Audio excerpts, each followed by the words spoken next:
మామ బయటికి రాడు, బామ్మారిది ఊర్లో లేడు. హరీష్ రావుకిగా దొరికిందే ఛాన్స్గా. ఎవరు నమ్ముతారని హరీష్ రావు మాటలు, ఈ శకుని మాటలు. భూముల మీద ఒకరోజు మాట్లాడిండు, ఇంకో రోజు రైతుల మీద ఆవేదనతో గురించి ఒకరోజు మాట్లాడుతున్నాడు. ఆయన మాట్లాడుతున్న తీరు చూస్తే ఏంటంటే తనకే అర్థం కాని స్థితి ఉన్నట్టు మనకు కనబడుతున్నది. వచ్చేసారి కాంగ్రెస్ పార్టీకి సింగిల్ డిజిట్ కూడా రాదు అని అంటున్నాడు. అసలు ఫస్ట్ నీ పార్టీ ఉంటుందా? నీ పార్టీ ఉంటుందా? ఆ పార్టీలో నువ్వు ఉంటున్నావో లేదో ఫస్ట్ నీకు తెలుసుకో.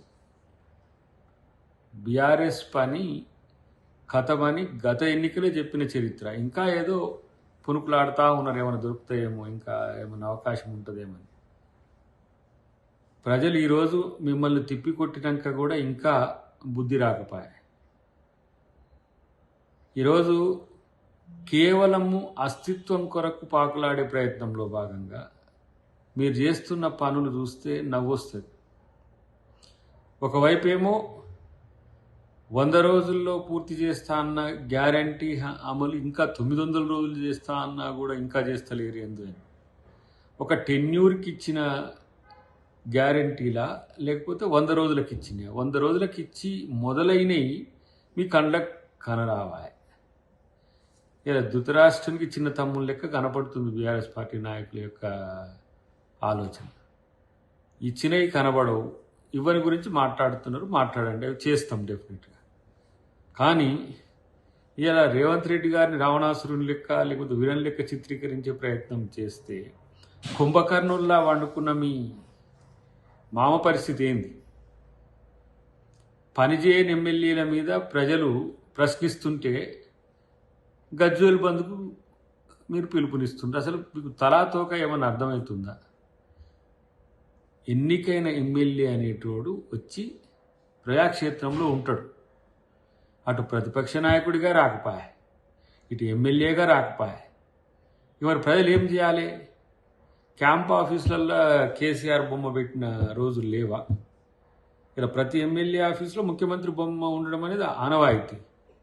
పెట్టుకోకపోవడం అనేది మీ దరిద్రం. అంటే ప్రోటోకాల్స్ని పట్టించుకోకపోతే కేసీఆర్ ఏమైనా ఎమ్మెల్యే కాకుండా ఇంకేమైనా ప్రధానమంత్రి అయిందా? లేకపోతే ఏమన్నా ఇతరత్ర ఏమన్నా జాతీయ స్థాయిలో రాష్ట్రపతి అయిందా? ముఖ్యమంత్రి ఫోటో ఎమ్మెల్యే అయినా, ప్రతిపక్ష నాయకుడైనా, మంత్రులైనా ప్రతి ఒక్కరు పెట్టుకుంటారు. పెట్టుకోవాలని అంటే మీకు బంధులు ఇస్తున్నారు. అది ఏం పిచ్చిలేస్తుంది నాయన మీకు? ఇలా తలాతోక లేని ప్రశ్నలు,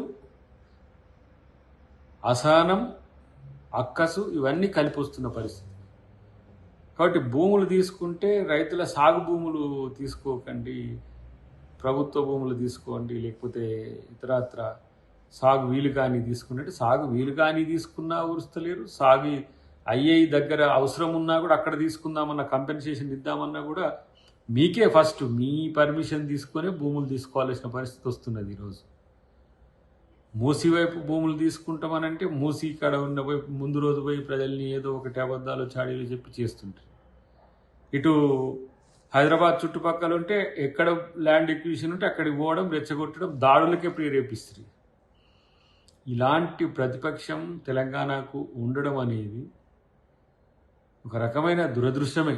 అందుకనే బీఆర్ఎస్ పార్టీ తెలంగాణకు అవసరమా అని చెప్పి ఇలా ప్రజలు ఆలోచిస్తున్నారు. అవసరమే లేదనేది మేము అనుకుంటున్నాం. ఎందుకంటే పని చేయలేదు, చేసేవాడిని చేయనీయట్లేదు.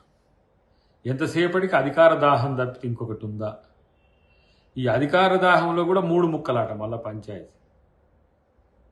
కేసీఆర్ వస్తాడో రాడో తెలియదు, కానీ ఇప్పుడు నీకు అధికారం కావాలన్నా, మీ బామ్మార్దికి అధికారం కావాలన్నా, అటువైపు కవితమ్మకు వద్దని చెప్తే ఆమె పోయి ఇంకో పార్టీ పెట్టుకొని, అబ్బాయి ఈ తెలంగాణకు మీరు పార్టీలు పెట్టుకున్నా మీరే, ఒక పార్టీలో ఉన్న మీరే, ఏంది దరిద్రం? కనీసం పరిపాలన కొనసాగనీయరు, మంచి చేస్తే మంచి అనరు.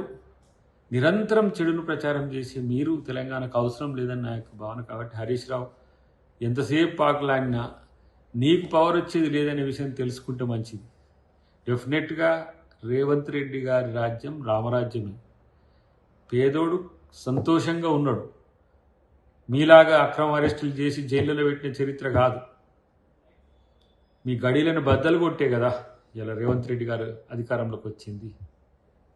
కాబట్టి ఇంకా గడిల పాలనకు అవకాశం ఉందని గడియ కోసం చూడక హరీష్ రావు, నీ భవిష్యత్తు ఏందో చూసుకోమని చెప్పి హితవు.